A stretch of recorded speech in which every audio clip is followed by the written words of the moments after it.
Hello students, and welcome to today's class on YouTube. As you are aware, we are getting ready to take a journey to learn all 12 English verb tenses. So let's go. All right, well, here they are, and this is the order that we will learn them in. So first we've got the three simple tenses. We've got the simple present, the simple past, and the simple future with both will and going to. Then we have the continuous tenses. They are also called progressive. So in some books, you might see them referred to as progressive, in others, continuous. So again, you're going to have the present continuous, the past continuous, the future continuous. Then we will move on to the three perfect tenses, the present perfect, past perfect, and future perfect. And finally, we will move into the perfect continuous tenses. So we'll have the present perfect continuous, past perfect continuous, and future perfect continuous. So as you can see, that's quite a bit. So now is the time to get serious about this and stay organized and focused so that going through it the first time, you can get as much out of it as possible. When we have finished all 12 tenses, you will have an opportunity to get this book called English 2600. And what this is a grammar book, which offers 200 fill-in-the-blank sentences for each verb tense. So it's based on repetition. And if you're counting, there's 400 for the future tense, for will and going to. But most grammar books, you don't get that much practice. So this book was created to give you a lot of practice for these verb tenses. And one of you will be the lucky winner of one of these books. All right. So as we go through this journey with each verb tense that you learn, you must first understand when to use it and how to form it. So those are the two things to focus on. When do we use this tense? How do I write it? How do I speak it? Now, with two verb tenses, you must also learn how to pronounce the verbs. The verbs ending with he, she, it, but in the simple past, all the verbs. That'll be clearer in just a moment. But so two verb tenses, pronunciation is important because you will have challenges, and those two tenses are the simple present, which is what we will start today, and the simple past. So again, those pronunciation challenges. With the simple present tense, it will be the S ending with the he, she, it pronouns. All right, we'll talk about that later. And with the simple past, all the pronouns will end in ed with regular verbs, and those will be a very big challenge. So, also, as we start to conjugate these verbs, there are three words that at this point, you need to know what they mean. And when you hear them in English, recognize them. So the first is the infinitive. All right. And basically, it's the basic form of a verb that is preceded by the word to. If you speak Spanish or French, you have three infinitives, and yours are on the end. They end with er, ir, or ar. English is very, very easy. We only have one infinitive, and all we have to do is put the word to in front of it, and voila, there it is. It's so easy. But you need to make sure you understand the word infinitive, because that will come up as you're learning English later. So some examples: to eat, to work, to sleep, to read. Okay. The second word that you need to be familiar with is conjugate. And what that means is to change a verb's form to express a different meaning and tense. If we didn't conjugate, we would talk in the infinitive. And that's what we do when we're learning. So I might say, he to eat later, or I to go to the movies, because I don't know how to say I am going to go to the movies. All right.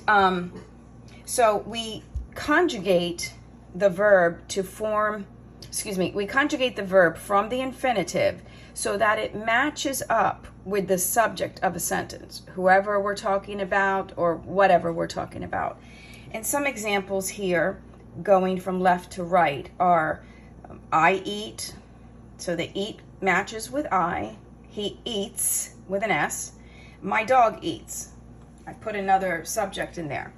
Okay, I ate, he ate, my dog ate. I am eating, he is eating, my dog is eating. I was eating, he was eating, my dog was eating. I have eaten, he has eaten, my dog has eaten.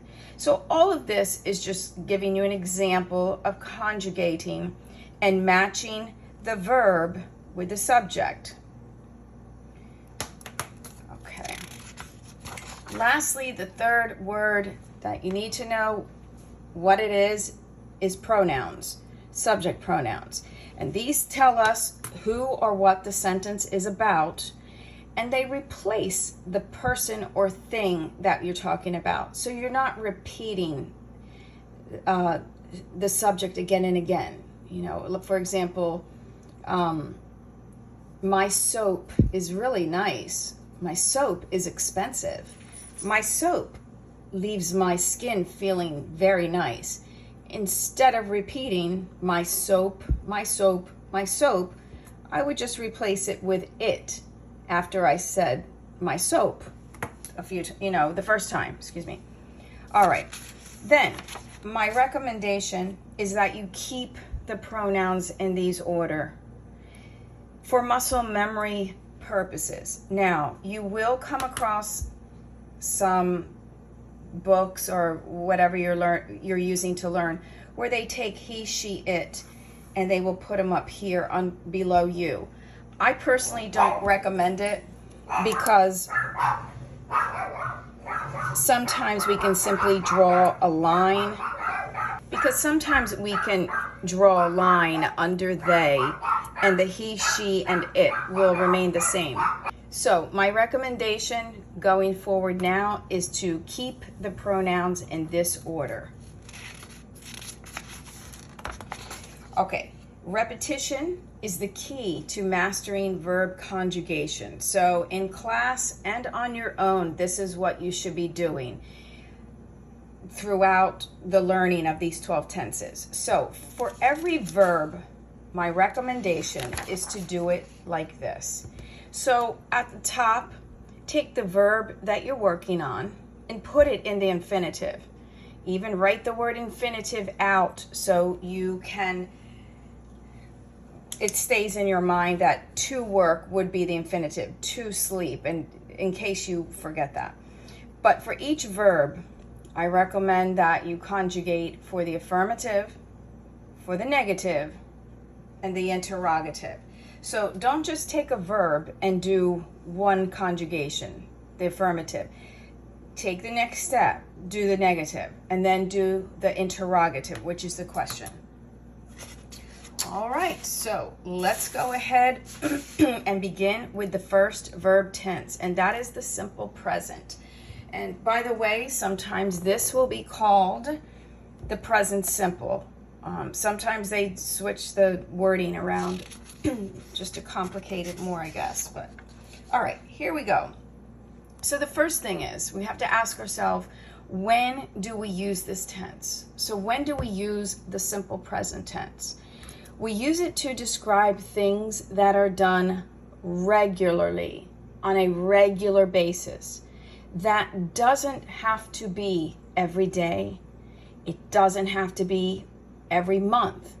But in some way, it is done regularly, even if it's done once a year. So let's look at some examples at things that are done regularly. I take my dog for a walk every day. We get a flu shot every year. He studies a lot. So again, with this one, we're not saying when he studies, what days, we're just saying a lot, and that makes it a regular activity. I drink coffee in the morning. Maria does the laundry on Saturday. She gets a raise twice a year. My neighbor cuts his grass on the weekends. My sister changes her hairstyle every 6 months. So again, these are activities that are done on a regular basis, regularly. All right, we also use the simple present tense for general truths, meaning facts, so to speak. So for example, some examples. It gets cold in the winter. Again, we're going to call it a general truth. We're in Florida. It usually does most of the time, but maybe we have a winter that is not so cold. The United States of America has 50 states. The sun rises in the east. Monkeys eat bananas. The hospital admits patients who are very sick. Again, a general truth. 2 + 2 = 4. Newborns sleep a lot. So again, with the word general truth, you may have a newborn who doesn't sleep a lot, but this is talking about in general. These are true. And lastly, water freezes at 32 degrees Fahrenheit. Okay, we also use the simple present for unchanging situations. Now, with that said, it does not mean that the situation will never change, but generally speaking, it's unchanging right now. So some examples. She always takes the bus to work. Well, maybe if she gets a car one day, that would change, but generally, it's not changing right now. She takes the bus to work. He lives in England. He could move, but it's not changing right now. I work in Tampa. Matthew never rides his bike. My best friend works at Walmart. So again, unchanging situations, we use the simple present tense. Okay, then another use is fixed arrangements. Now, think of schedules. Let's take a look at some examples. My test begins at 10 a.m. The teacher has already scheduled that test, so we will use the simple present with it. The train leaves at noon. Now, with this, keep in mind, maybe the train is leaving tomorrow, but even though it is in the future, it is a schedule, a fixed arrangement, so we will use the simple present tense. The train leaves at noon. The movie ends at 3 o'clock. Again, maybe you are going to see a movie on Sunday, and the person you're going with says, "Do you know what time the movie ends?" You could respond with a simple present. You would say, the movie ends at 3 o'clock, not the future tense. Walmart opens at 8 a.m. and closes at 10 p.m. Again, that's their schedule, simple present tense. My dad's flight arrives at 4 o'clock. My dad could be arriving in 2 weeks, but the arrival time of the plane stays in the simple present tense because that is a schedule, a fixed arrangement. And lastly, another example, our meeting starts at 2 o'clock. It's already been arranged. We will use the simple present for that. Okay. We also use the simple present for instructions and directions. Let's look at some instructions. Maybe you are getting ready to drink hot chocolate. And the directions say on the box, pour the contents of the envelope in hot water. Or maybe you're making a cake and it says, mix the flour and sugar together in a large mixing bowl. Again, these are instructions, simple present tense. Take 1 tablet every 4 hours. Medicine would also be in this tense. Now, directions. Let's look at a couple examples. You might ask someone, how do I get to the mall? And they might tell you, you turn right at the stop sign and go 2 blocks. So again, simple present tense, and it's matching with you. It's agreeing with the pronoun you. Or that person might tell you simply go north 2 miles. Simple present tense. Okay. Now, the simple so when you hear present, I know when I do, I think right now. But let's take a look at this. It's very important.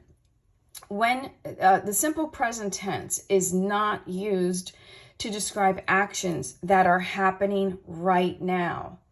We do that with another verb tense called the present continuous. So if you are doing something right at this moment, you don't use the simple present tense. For example, I am talking. We would use the present continuous. However, we've got a caution sign. That tells me there's an exception coming up. And there it is. Now, you won't hear this a lot, but when a sports announcer gives live reports of a game, they use the simple present tense. So if you watch football or soccer, I know probably you might hear the announcer saying something like, he catches the ball. Catches matches with he. He runs, touchdown. So they will use the simple present tense to talk about what's happening at the moment. But remember, that's an exception. Okay, next. So we talked about when we use the simple present tense. Now, how do we form it? Well, it's not too bad with this tense. Basically, with these pronouns, I, you, we, they, we simply use the base verb, which we'll see in a moment. But we add an S to the end of the verb with the pronouns he, she, it. So that's also why, when I recommended you keep he, she at the bottom, especially for the simple present tense, because these 3 will be the same. And it's just a little easier to look at it like that. So let's take a look at some examples. All right. So up here we have I, you, we, they. I drink, you drink, we drink, they drink. When we come down to he, she, it, we put an S on it. He drinks, she drinks, it drinks. Let's look at the verb to run. I run, you run, we run, they run. Here comes the S on the end. He runs, she runs, it runs. Now, we've got a couple spelling rules we have to talk about because, yes, when we are talking about the pronouns he, she, it, they will all have an S on the end. But there's a little variation. There will be other letters too, an IES or an ES. So let's just take a look at it. For most verbs, you just add S. Work, works. Read, reads. Help, helps. All right, easy. All right, let's look at the next spelling rule. All right, now, for verbs that end in a consonant, look where I'm pointing, consonant plus a Y, you change the Y to an I and then put ES. So they still all end with S. But what makes these different, these all end with a Y, but a consonant before the Y. And a consonant is any letter other than a vowel. So these will have IES on the end. Study, studies. Marry, marries. Cry, cries. Fly, flies. You know, sometimes these spelling rules can be overwhelming. My way to tackle them is simply write them. Write them 5 times each, and believe it or not, they will stick in your mind. Okay, let's look at the third spelling rule. All right, so this says, for verbs that end in voiceless sounds. So those are sounds that feel like air coming out of your mouth. Otherwise, they would be a vibration coming from your throat. So voiceless sounds are S, Z, X, CH, SH. If a word ends with one of those sounds, we're going to add ES. So watch becomes watches, rush, rushes, fix, fixes, and kiss, kisses, buzz, buzzes. So again, with he, she, it, they will all have an S on the end, except some you simply put an S, some you put IES, and some ES. All right. Then there's a few irregular verbs, so I noted them here. Be in the he, she, it form becomes is, do, does, he does, she does, it does. Go becomes goes. He goes, she goes, it goes. And have becomes has. All right. Now, let's talk about how to form the negative. So basically, you take your subject. Let's look at this first example. The subject is I. Then we're going to use do or does, whichever one matches with the subject or the subject pronoun. Then we will add the word not, and then the base form of the verb, and then the rest of the sentence. So, I do not like this class. Sometimes you'll hear people say, I know like, and that would be incorrect. So it's, I do not like this class. You do not work today. Again, you matches up with do. We have the word not, the base form of the verb, and the rest of the sentence. We do not have class tonight. They do not live here. Now it's going to change a little bit. He does not want to go tonight. She does not like cleaning. It does not snow in Florida. And then my mom, which would be like using she, does not speak Spanish. Okay, now, how to form contractions. So, with do not, we can simply put don't. Again, don't forget your apostrophe here. I do not, I don't. You do not, you don't. We do not, we don't. They do not, they don't. Now, for the he, she, it, does not can be contracted into doesn't. So, he does not, he doesn't. She does not, she doesn't. It does not, it doesn't. All right, and here's some examples of contractions. I do not like this class. I don't like this class. You do not work today. You don't work today. We do not have class tonight. We don't have class tonight.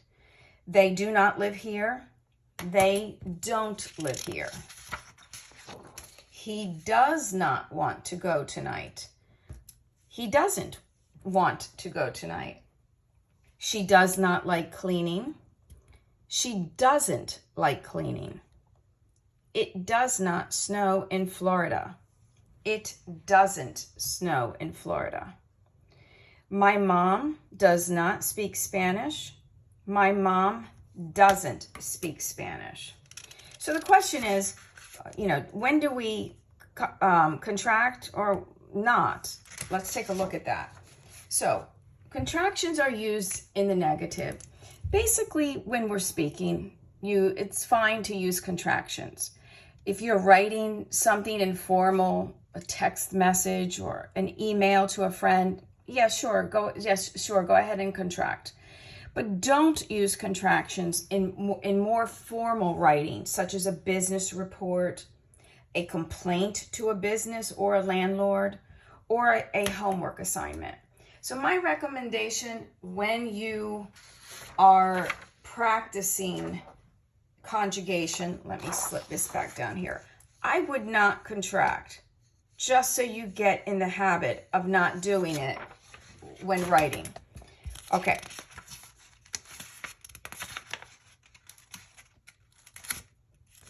Okay. All right, so now, lastly here, how to form questions. Okay. We will use do or does, then the subject, the base of the verb, and the rest of the sentence. So if you think about it like this, it's like you are reversing the conjugation of the verb do. So for example, I do, you do, we do, they do. To form a question, and these are yes/no questions, reverse it. Do I, do you, do we, do they? Do I work tomorrow? Do you like watching movies? Do we have class next week? Do they live here? Yes/no questions. Now, for he, she, and it, we will use does. So for example, in the affirmative, we would say he does, she does, it does. To form a question, we will reverse it. Does he, does she, does it? Does he like coffee? Does she study every day? Does it rain a lot in London? Okay, now let's talk about the pronunciation. So with he, she, and it, as mentioned earlier, the verbs will always end with an S. However, the pronunciation of that S can either be an S sound, S, a Z sound, Z, or simply ez. And this is your easiest one to pronounce. So, this is a lot of rules here for pronunciation. But as you go through this and you get more comfortable, you won't really need the rule, trust me. But we will pronounce the S as an S, which is air, S, when the verb ends in a voiceless sound, such as k, k, f, p, p, t, t. So let's look at this one. Walk, walk. Walk ends with a K sound. So once we put the S on the end of these, it will be pronounced like an S. S, s. So listen carefully as I pronounce these with an S sound on the end. Walks, laughs, sleeps, thinks. Now, we will pronounce that letter S as a Z, z, z, that's like a vibration. When the verb ends in a voice sound, such as a B, a D, G, V, M, N, or L, or a vowel sound. So let's look at this word, disturb, disturb. It ends with a B sound. So when we spell it, we put an S on it. However, this S and all of these will sound like a Z, Z. So listen carefully. Disturbs, feeds, sings, lives, comes, begins, calls, plays. Now, these are your easiest ones to pronounce. So this is simply as. That's easy for your mouth, just as. But we pronounce the S on the end as when the verb ends in a CH, SH, S, or Z. So watch becomes watches, washes, kisses, prizes. So again, you've got 3 pronunciation sounds with that letter S. All right. Also, I wanted to mention adverbs of frequency. This is important also with the simple present tense. And those adverbs are words that tell how often you do something. So always is 100% of the time, never 0%, etc. But the question here is, where do we put these adverbs of frequency in relation to the main verb? We put them before the main verb. All right, so let's look at this. We sometimes go to the beach on Saturday. You would not say, we go sometimes. So whatever adverb of frequency you're using, it will go before the main verb. We usually go to the beach on Saturday. We never go to the beach on Saturday. All right. There we have the caution sign again, which tells me there's an exception coming. So you put adverbs of frequency after the verb to be. So look at this. This is the verb we're using here, is. It's the verb to be. The adverb of frequency never is coming after the verb to be. He is never late. It is always hot in Florida. And here's another one. My mom is, there's your verb to be. Here's your adverb of frequency. Hardly ever at home. Okay, so that concludes the simple present tense, and have a nice day, and I will see you on the next verb tense.